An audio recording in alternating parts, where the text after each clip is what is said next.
चलो इस पेज में जो रूट है वो मैं दिखा दूं।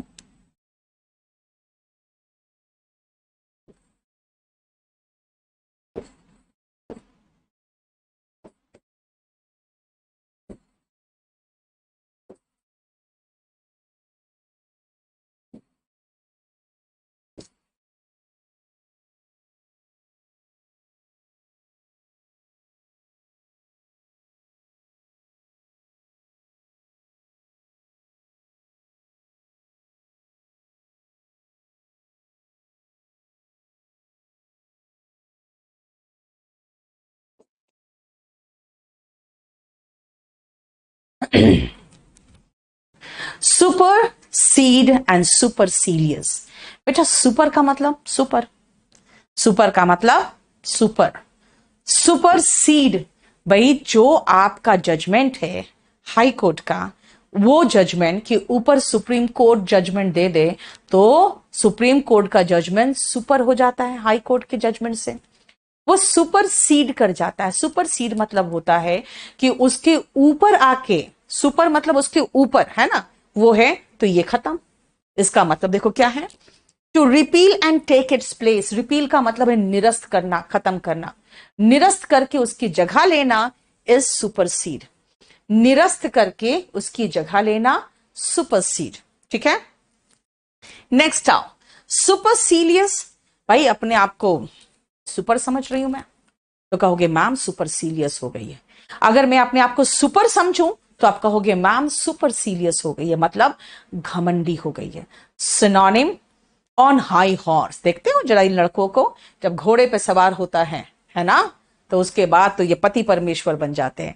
दे are then on high horse. High horse मतलब घमंडी हो जाते हैं। देखो on high horse, haughty, arrogant, conceited, vain, ये सब सिनोनिम है घमंडी का। क्लियर? देखो नेक्स्ट आओ एंथ्रोपॉइड।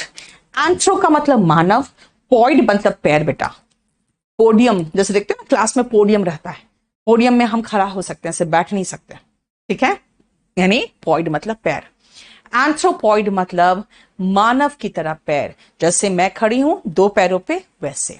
इसीलिए एंथ्रोपॉइड में जो हायर प्राइमेट्स होते हैं ना, चिंपैंजी, एप्स, मंकीज, वो आते हैं जो अपने पैरों पे, दो पैरों पे खड़े हो सकते हैं क्योंकि मानव की तरह उनके पैर होते हैं। One of the higher primates, वन मानुष, चिंपैंजी, बंदर, ये सब। हाँ लड़के तो हाई हॉर्स में जैसे बैठते हैं बेटा, उसके बाद तो एकदम घमंडी, एकदम इगोइस्ट नहीं बेटा, इगोइस्ट तो सेल्फिश होता है। एंथ्रोपोलॉजी का मतलब क्या है? एंथ्रोपो का मतलब कहा मैंने मानव, एंड लॉजी मतलब study, study of human beings. तरह तरह के ह्यूमन बींग्स पढ़ते हैं हम लोग, कैसे ओरिजिन हुआ एंड डिफरेंट टाइप से ह्यूमन बींग्स को, the science of human beings. Next आओ एम्बी डेक्स्टरस। एम्बी डेक्स्टरस नहीं बोलना, एम्बी डेक्स्ट्रस बोलना, TROUS। डेक्स्टरस होता है तो TEROUS होता है। एम्बी मतलब बोथ, डेक्स्ट्रस मतलब निपुण। एम्बी डेक्स्ट्रस जो दोनों हाथों से निपुण, जो दोनों हाथों से लिख ले वो आते हैं एम्बी डेक्स्ट्रस में। ठीक है, अब आओ, मैंने कहा आपको नेक्स्ट वर्ड जो मेरा था वो था एम्बी। जहां पर भी एम्बी दिखे समझ जाओ बोथ है। ठीक है,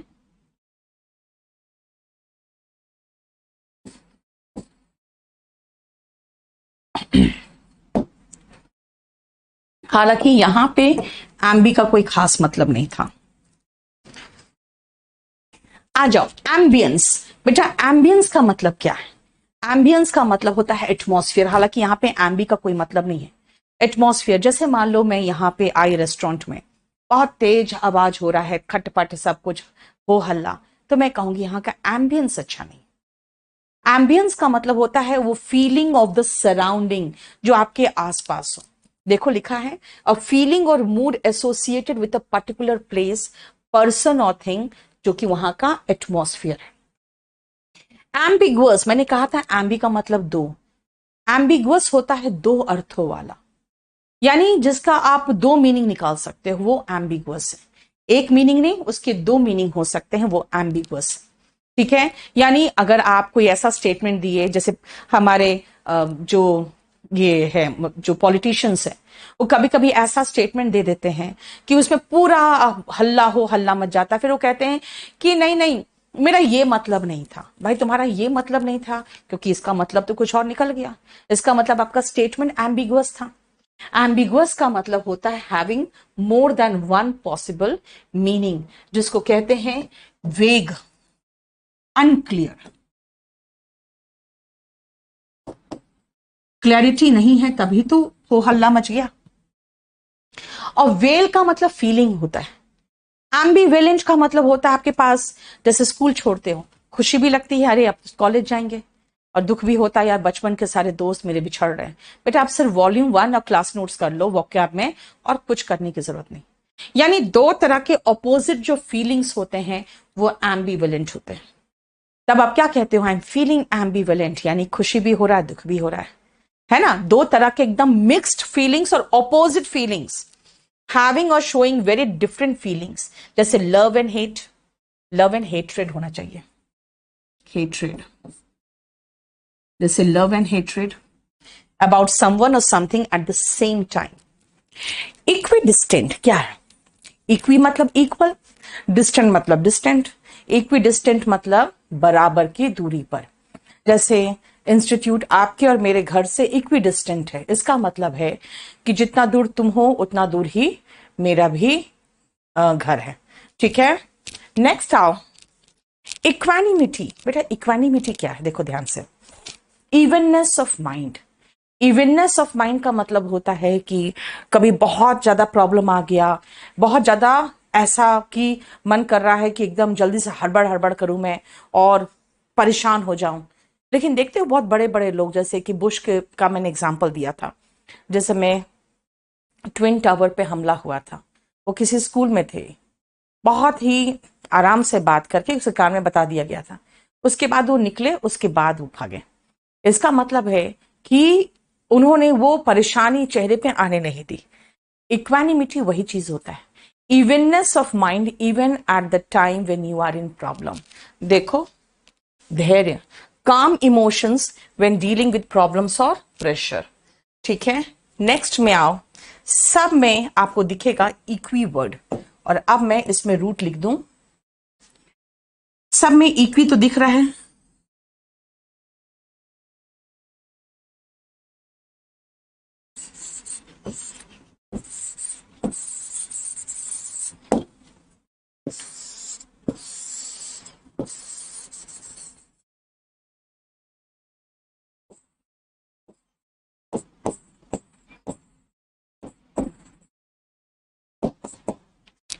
ये देखो,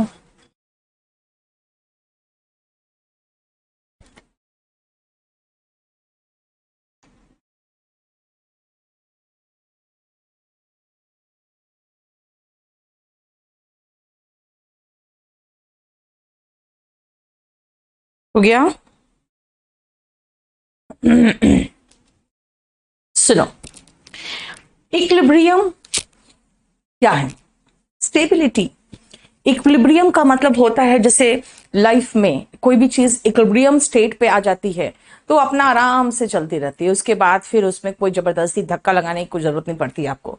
इक्विलिब्रियम वही है, संतुलन, a state of balance between opposing forces और एक्शन। जैसे ये पूरी धरती हो या जितने भी प्लैनेट्स है, एक तरह के इक्विलिब्रियम में आ गया है। इसे देखो, ये गोल गोल घूम ही रही है, इसको अब कोई भी ना रोक रहा है, ना ये किसी और फोर्सेस से प्रभावित हो रही है। स्टेट ऑफ इक्विलिब्रियम में आ गई है, a state of balance. Equal करना इज इक्वेट, इक्वल करना इज इक्वेट। इक्वल का वर्ब फॉर्म कोई पूछे आपसे तो इक्वेट होता है, यानी टू से और think that two things are equal और द सेम, मतलब बराबर मानना। इक्विपॉइज, पॉइस बना है पोजीशन से, अगर इक्विपॉइस है यानी इक्वल इन पोजीशन है तो वो भी स्टेबल होगा। इसलिए इक्विपॉइस और इक्विलिब्रियम ये सिनोनिम है, दोनों नाउन है और दोनों सिनोनिम है। देखो, अ स्टेट ऑफ इक्विलिब्रियम, वही चीज तो है, संतुलन दोनों में। देखो इक्वी वोकल, वोकल बना है वॉइस से, लेकिन वोकल कहता है जब आप वॉइस बोलते हो, कहते हैं ना बहुत वोकल है वो, यानी कि एकदम अपनी बात साफ साफ रख देता है।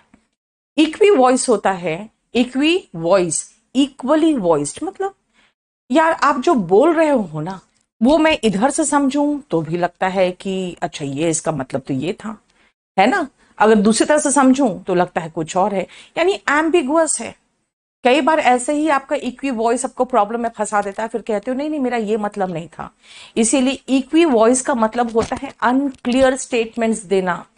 ठीक है, देखो अस्पष्टवाद, गोलमोल, नॉट इजिली अंडरस्टूड और एक्सप्लेन्ड, जिसका सिनोनिम में मैं लिखूंगी एम्बिगुअस।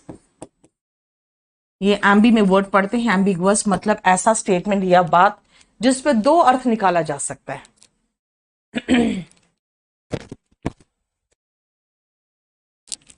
दिनेश ऑफ कोर्स वो क्या अगर करा रहे हैं तो याद करना ही होगा आपको, ये कोई नई बात तो नहीं है।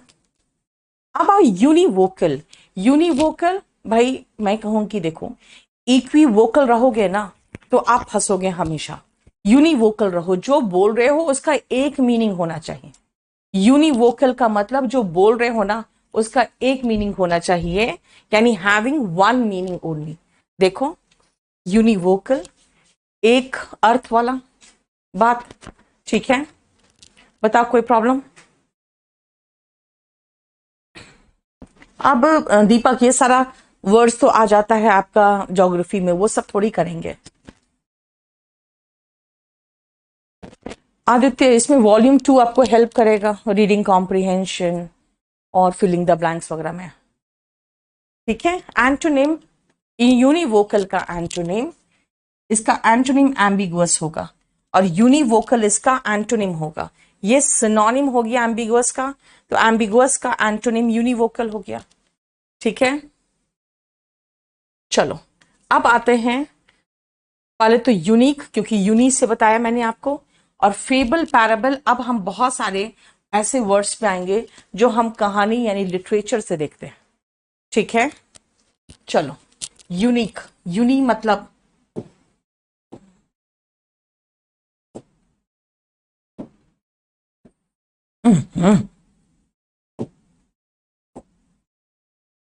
प्रॉब्लम क्या हुआ है यार, वन।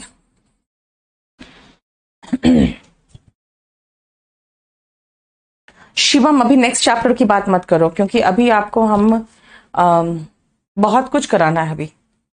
ठीक है, 14 समझा दो। इक्विवोकल मैंने कहा जब आप के बातें अलग अलग मीनिंग है, इक्विवोकल मतलब हो जाता है इक्वी वॉइस। इसका मतलब है कि आपके बातों का 2-3 मीनिंग निकाला जा सकता है ना। कई बार नेता लोग फंस जाते हैं ना, कहते हैं हमारा ये मतलब नहीं था वो। चलो जरा ये पेज देखो एक बार।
हो गया, चलो यूनिक का मतलब क्या है, देखो बेटा यूनी मतलब एक, यूनिक मतलब वन ऑफ इट्स काइंड।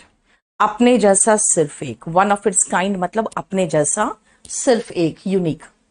अब आते हैं फेबल, पैराबल, रेटोरिक, एच इसमें साइलेंट है, एंड हैरिंग। ये आपको लिटरेचर में पढ़ते हैं, सुनो ध्यान से। फेबल का मतलब क्या होता है और वो पैराबल से कैसे डिफरेंट है? बेटा फेबल एंड पैराबल दोनों का मतलब है नैतिक कहानी, मॉरल स्टोरी। लेकिन फेबल में आप देखोगे जैसे कछुआ खरगोश की कहानी है ना, बंदर और घड़ियाल की कहानी, तो इसमें जो मेन कैरेक्टर्स होंगे ना, वो मेन कैरेक्टर्स होंगे एनिमल्स।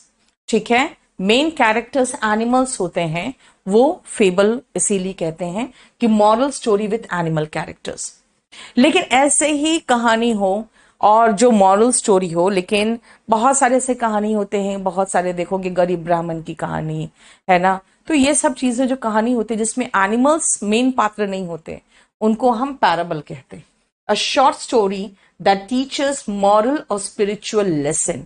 शॉर्ट स्टोरीज मतलब with moral stories, moral stories with animal characters, and moral stories, बस खाली मॉरल स्टोरीज एनिमल कैरेक्टर के साथ नहीं, वो पैराबल होंगे। रेटोरिक जब रेटोरिक की बात करोगे आप तो देखो ये एक तरह का स्पीच है। कई बार ऐसा होता है कि हमारे नेतागण स्पीच देते हैं और हमें ऐसा महसूस होता है यार ये तो बिल्कुल जो बोल रहा है बहुत अच्छा लग रहा है सुन के, ऐसा ही होना चाहिए और ये ईमानदारी से शायद बोल रहा होगा, तो अगर ईमानदारी है तो ये हमारा भला करेगा। लेकिन ऐसे लोग हैं ना, लैंग्वेज इनका रहता है ऐसा कि लोगों को इन्फ्लुएंस तो कर देता है, लेकिन वो खुद भी जानता है कि मैं इतना तो नहीं कर सकता। That may not be honest और रिजनेबल। ठीक है ना, जो ऑनेस्ट नहीं होगा, रिजनेबल नहीं होगा, वो बोल तो देगा, लेकिन वो उनमें वो ईमानदारी नहीं है, वो तार्किक नहीं है। मतलब देखा जाए तो अगर आप सोचोगे तो पॉसिबल बिल्कुल नहीं। ठीक है, अब जबरदस्ती आशु में कहां से सिनोनिम लाऊं फेबल का, जरा बताओ तो। बेटा लिटरेचर की ये सब है वर्ड्स, इसमें कोई सिनोनिम कहां से लाएंगे? देखो रेटोरिक जो भाषण देते हैं ना, जो रेटोरिक होता है ये भाषण होता है, और ये देने वाले जो नेतागण होते हैं उसको डेमागॉग कहते हैं। याद करो, डेमागॉग कभी आया होगा या नहीं आएगा तो आएगा। डेमागॉग का मतलब होता है आ, वैसा व्यक्ति जो ऐसा भाषण देता है। यस शालिनी, हम लोग करवाते हैं। ठीक है, नेक्स्ट आओ। हैरिंग, हैरिंग का मतलब क्या है? एक पावरफुल स्पीच, एक फोर्सफुल स्पीच हैरिंग होता है। पावरफुल स्पीच या फोर्सफुल स्पीच हैरिंग होता है। कहते हैं यार ऐसे स्पीच जो होते हैं ना, आदमी को एकदम हरास कर देता है, यानी कि आपको समझ नहीं आएगा कि यार क्या हो रहा है, और आप बिल्कुल उन्मादी भी हो सकते हो। जैसे कहते हैं हैरिंग जो होता था हिटलर देता था। ठीक है, देखो। यस खुशी, एक बार चेक करो जो मैंने कहा आपको।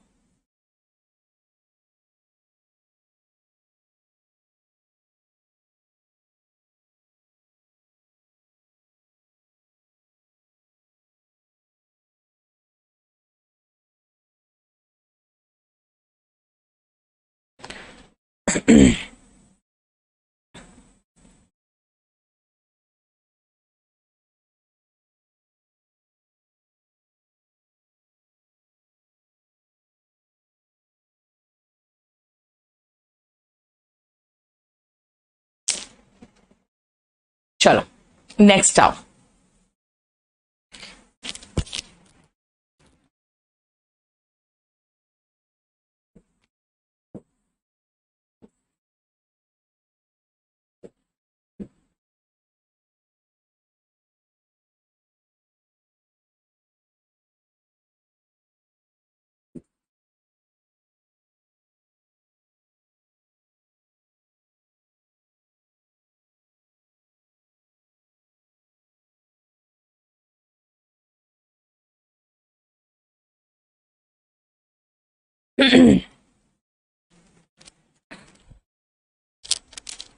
विदाउट प्रिपरेशन का स्पीच एक्सटेम्परे होता है।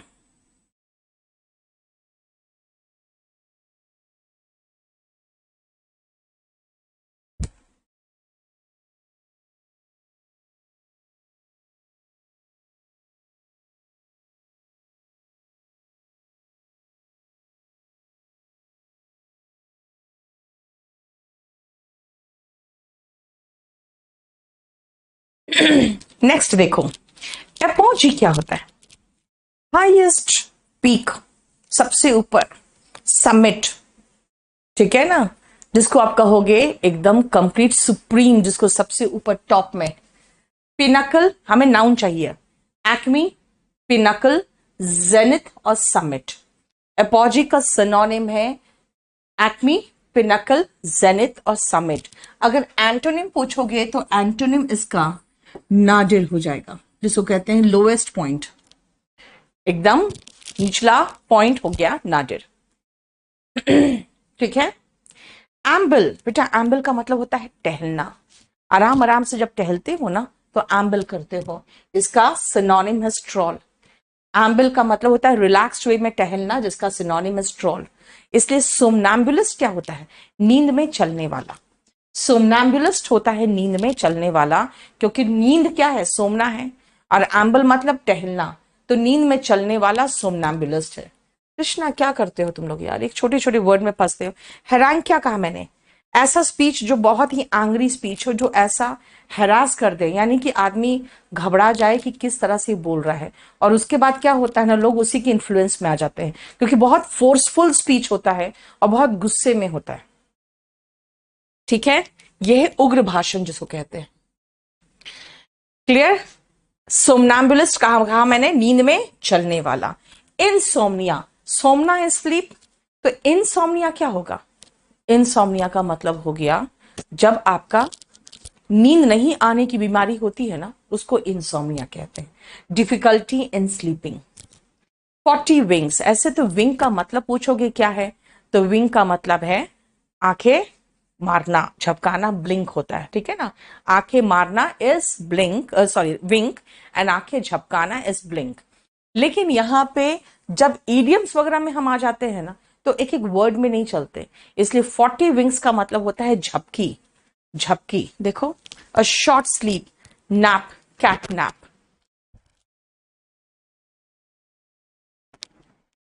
ठीक है। सोमनोलेंट भी सोमना से ही बना हुआ है, स्लीप से। सोमनोलेंट मतलब feeling sleepy, he is somnolent, यानी he is feeling sleepy.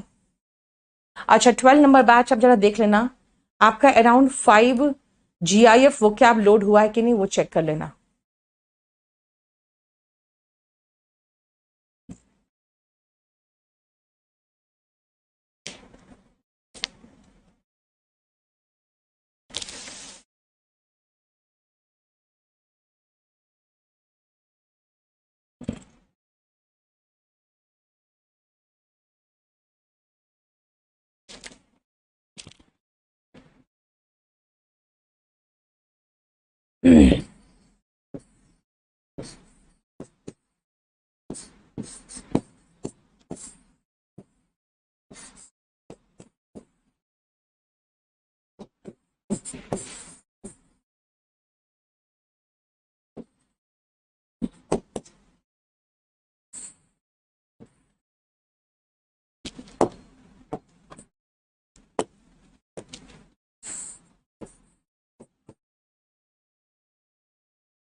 CatNap और नैप दोनों सिनोनिम है बेटा।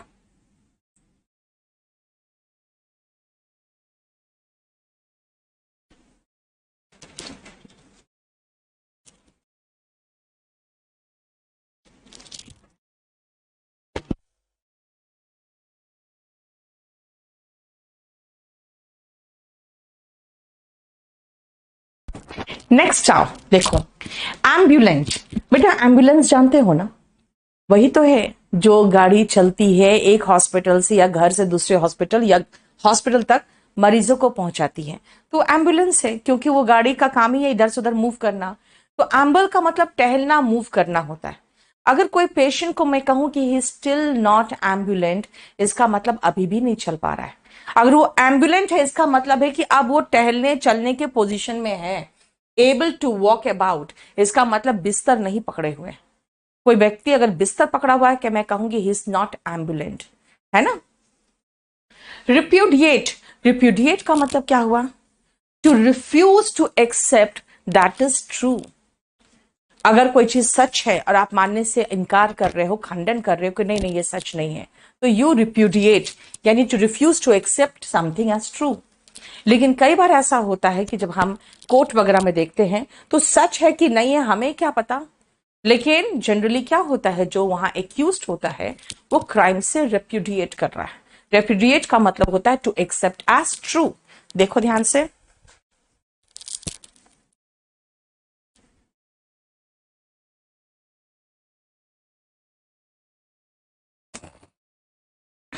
ठीक है। नेक्स्ट आओ इनडेलिबल। इनडेलिबल का मतलब क्या है, जिसको आप डिलीट नहीं कर सकते हो, ना मेमोरी से ना लाइफ से।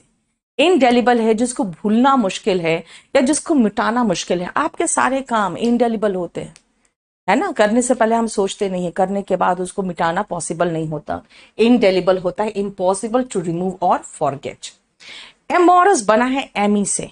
एमी का मतलब फ्रेंड या फ्रेंडशिप का है, ठीक है ना, रूट। जैसे एमिटी का मतलब फ्रेंडशिप होता है, एमिएबल होता है फ्रेंडली। तो एमोरस क्या है, ये नेगेटिव वर्ड है। आप फ्रेंडशिप दिखा रहे हो किसी के प्रति, लेकिन आपका सेक्सुअल अट्रैक्शन हो रहा है, आपका इरादा गलत है, तब हम कहेंगे he is amorous in behaviour, है ना। एमोरस एटीट्यूड, हैविंग और showing strong feelings of sexual attraction और लव।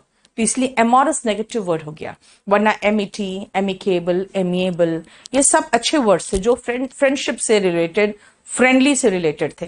लेकिन उसी का एक नेगेटिव वर्ड है एमोरस, जहां पे वो फ्रेंडलीनेस तो दिख रहा है लेकिन सेक्सुअल इंक्लिनेशन दिख रहा है, ठीक है। नेक्स्ट आओ एपिटैफ। बेटा एपी इज ऊपर, किसी चीज के ऊपर नहीं, कब्र के जो पत्थर है उसके ऊपर कुछ लिखे रहते हैं ना, कब मरा, कब पैदा हुआ था, उसका नाम क्या था, है ना, दैट इज कॉल्ड एपिटैफ। कब्र पे खुदे शब्द कई बार आया हुआ है वन वर्ड सब्सटीट्यूशन में। बेटा एमी केबल का मतलब फ्रेंडली होता है, और वो एमी वर्ड किसी और शीट में है जो हमें करना है, इसलिए मैं यहां पे उसको जबरदस्ती नहीं ले रही हूं। एमिकेबल होता है फ्रेंडली। अब सारा इडियम्स एंड फ्रेजेस आ गया, एक बार चेक करो।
नेक्स्ट आओ स्वैन सॉन्ग। बेटा एक माना जाता है कि जब स्वैन मरने लगता है ना, तो वो जो गीत गाता है, हालांकि गीत नहीं गाता, जब मरने लगता है तो उसकी जो एक आवाज होती है ना, वो तकलीफ वाली, वो निकलती है, ठीक है ना। तो इसीलिए स्वैन सॉन्ग जो होता है वो होता है जब वो मरने लगता है तब। लेकिन इंग्लिश में स्वैन सॉन्ग का मतलब होता है आखिरी परफॉर्मेंस। अब अगर कोई क्रिकेटर है, वो लास्ट बार अपना क्रिकेट मैच खेलेगा, जैसे देखे थे आपका सचिन तेंदुलकर का बहुत अच्छी विदाई हुई थी, है ना। तो वो सब स्वैन सॉन्ग होता है, यानी कि आखिरी कल उसकी जो परफॉर्मेंस होती है, the last performance of peace of work by an actor, athlete, writer etcetera. ठीक है। नेक्स्ट आओ, plagiarism. What is plagiarism? Plagiarism is like, मान लो मैंने किताब लिखी, बहुत सारे बुक्स, बहुत सारे ऑथर्स ने क्या किया, एग्जैक्टली उसी को थोड़ा बहुत चेंज करके उतार दिया। तो मैं ज्यादा कुछ करती नहीं, क्योंकि मेरे पास अपने समय नहीं है। वरना ये जो ऑथर्स होते हैं ना, जो नॉवेल्स वगैरह लिखते हैं, वो इस चीज को बिल्कुल पसंद नहीं करते। वो क्या करते हैं, सीधा केस कर देते हैं। क्या क्या केस? प्लेजरिज्म का, यानी कॉपीराइट का। देखो, साहित्य चोरी, an act of copying the ideas और words of another person without giving credit to that person. उस व्यक्ति को क्रेडिट दिए बिना आप उसके स्टोरीज यूज कर रहे हो, ठीक है, उसका आइडिया यूज कर रहे हो। हेल्सियन डेज, बेटा हेल्सियन एक इमेजिनरी बर्ड है। वो जो आपके सेलर्स होते हैं ना, ये लोग बहुत ज्यादा आंसू क्या हो गया है, देख लो, देखो।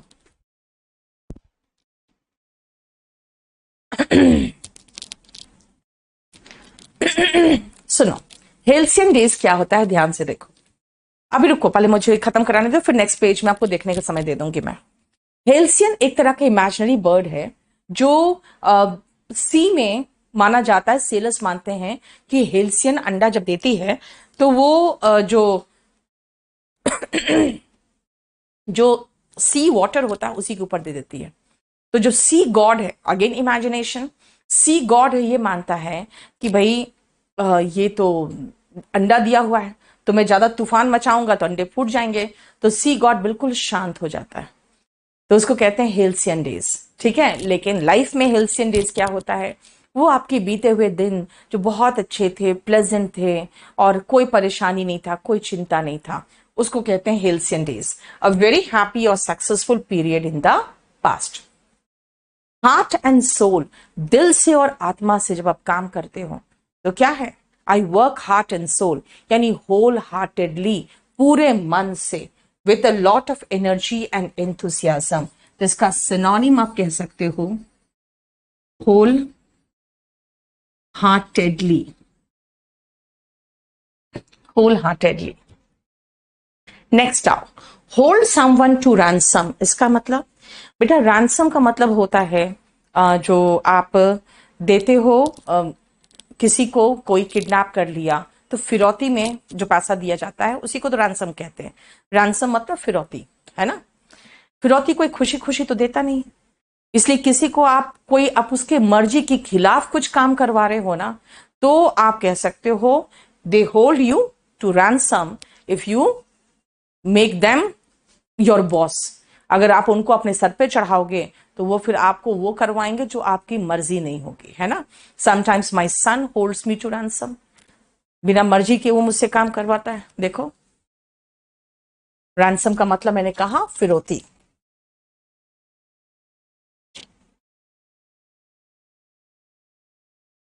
चलो देख लो।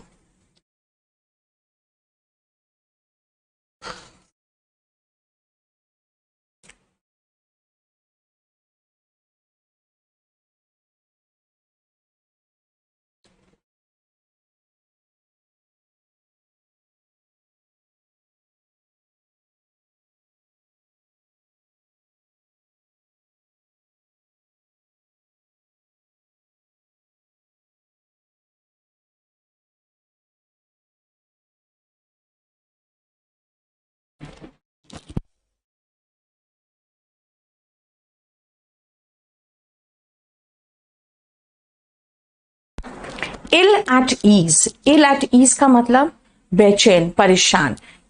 ईज जब कहते हैं ना आपको, जब मार्च पास्ट वगैरह का होकर, एंथुसियाज्म का मतलब होता है उत्साह। जब मार्च पास्ट करने जाते हो तो स्टैंड एट ईज और अटेंशन कहते हैं। स्टैंड एट ईज, जब एट ईज बोलते हो तब आप आराम से हाथ पीछे करके आराम से ऐसे ऐसे करते रहते हो, मतलब क्या है, आराम से। लेकिन इल, बीमार, तो इल एट ईज का मतलब अनकंफर्टेबल, है ना। सेम सिनोनिम है fish out of water. Fish out of water का मतलब पानी को अगर मछली को अगर पानी से बाहर निकाल दे तो कैसा फील करेगा वो? अनकंफर्टेबल। सेम हो गया इलाटीज और fish out of water. In a fix, अगर मैं आपको एक जगह फिक्स कर दूं तो आपको डिफिकल्टी महसूस होगा, है ना? उसी तरह से कई बार ऐसा होता है कुछ परेशानी में या कुछ ऐसे सिचुएशन में आप फंस जाते हो जो बहुत डिफिकल्ट सिचुएशन होता है, एम्बैरेसिंग होता है, कंफर्टेबल नहीं होता, वो इन अ फिक्स होता है। अगेन इसका मतलब होता है in a difficult situation, uncomfortable situation, embarrassing situation. देखा जाए तो तीनों ही सिनोनिम हो गया। बेटा ये है चीक, ठीक है? जब बूढ़े हो जाते हैं बिल्कुल तो ये लटक जाता है ना? लटक जाता है, उसको जॉल कहते हैं। तो चीक बाय जॉल का मतलब इतने नजदीक नजदीक बैठे हुए हैं हम लोग कि सबके चीक सटे जा रहे हैं, वेरी नियर। देखो, क्लोज टुगेदर, इंटीमेटली लिंक्ड, इसलिए कहते हैं चीक बाय जॉल। यानी कोई जरूरी नहीं है कि हम लोग सट के बैठे हुए हैं, लेकिन चीक बाय जॉल का मतलब मैं बता रही हूं कि एकदम एक दूसरे से सटा हुआ। ठीक है ना? क्लियर? ड्रैकोनियन लॉ, बेटा ड्रैकोनियन लॉ का मतलब होता है जैसे ऐसा कानून कि किसी ने चोरी किया उसके हाथ काट दो, है ना? किसी ने गलत निगाह से देखा उसकी आंखें फोड़ दो। यानी बहुत ही डेंजरस कानून, बहुत सख्त कानून। ठीक है? देखो, और ये इल एटीज वगैरह सबका एंटोनिम अगर आप देखोगे तो हो जाएगा comfortable, antonym at home, relaxed,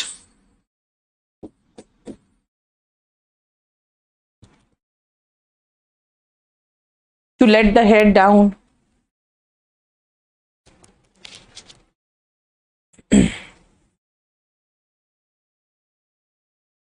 चलो नेक्स्ट आओ।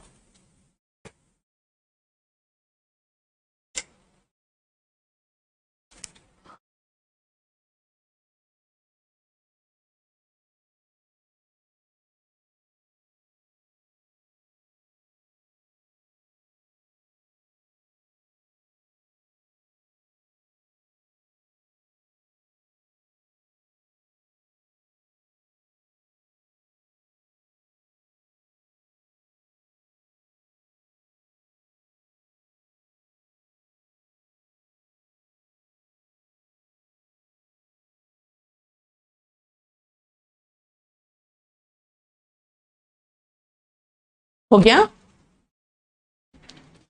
31 दिसंबर को क्या करते हो आप? कहोगे ma'am I whoop it up. इसका मतलब आई वूप इट अप का मतलब होता है ये शोर मचाना, हल्ला मचाना और बहुत खुशी मनाना। To enjoy yourself in a noisy and excited way. मैंने क्या कहा? I whoop it up. इसका मतलब पूरा शोर शराबे के साथ हम लोग उसको उस दिन हल्ला मचाते हैं, रिजॉइस करते हैं। रीप द whirlwind, बेटा इसका एक कहावत है जो पूरा कहावत है, sow the wind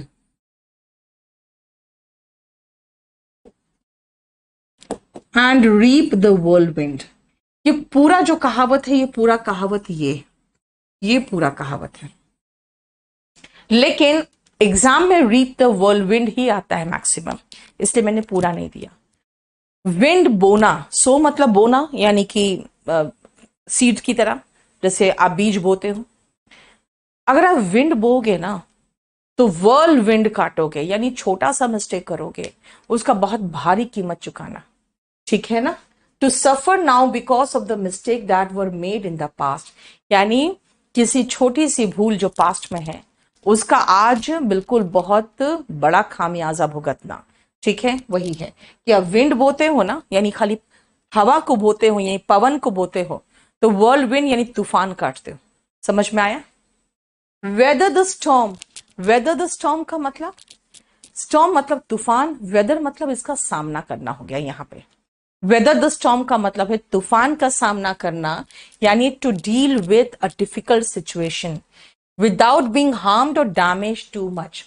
ठीक है ना? जैसे अगर आज के समय पे अगर हम बहुत सक्सेसफुल हो जाए तो हम क्या कहेंगे? I have weathered the storm, यानी कि हमने तूफान से सामना किया है और देखो आज तुम्हारे सामने खड़ी हूं। विजल इन द डार्क, कुछ लोग होते हैं क्या करते हैं ना, जब अंधेरा में या कभी डर लगने लगता है तो गाना गाने लगते हैं, सीटी बजाने लगते हैं, है ना? क्यों? क्योंकि ये दिखाने की कोशिश करते हैं कि भाई मुझे डर नहीं लग रहा। देखो, pretend to be unafraid. Whistle in the dark का मतलब pretend to be unafraid. And hit the sack का मतलब होता है गो टू बेड, सो जाना। हिट द सैक या गो टू बेड, दोनों का एग्जैक्ट मीनिंग बिस्तर पे जाना नहीं है, बल्कि नींद में सोना होता है। देखो,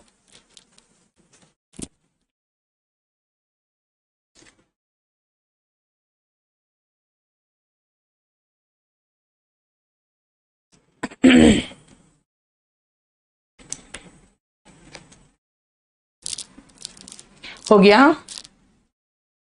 मरना नहीं है बेटा, सोना है, मरना नहीं है।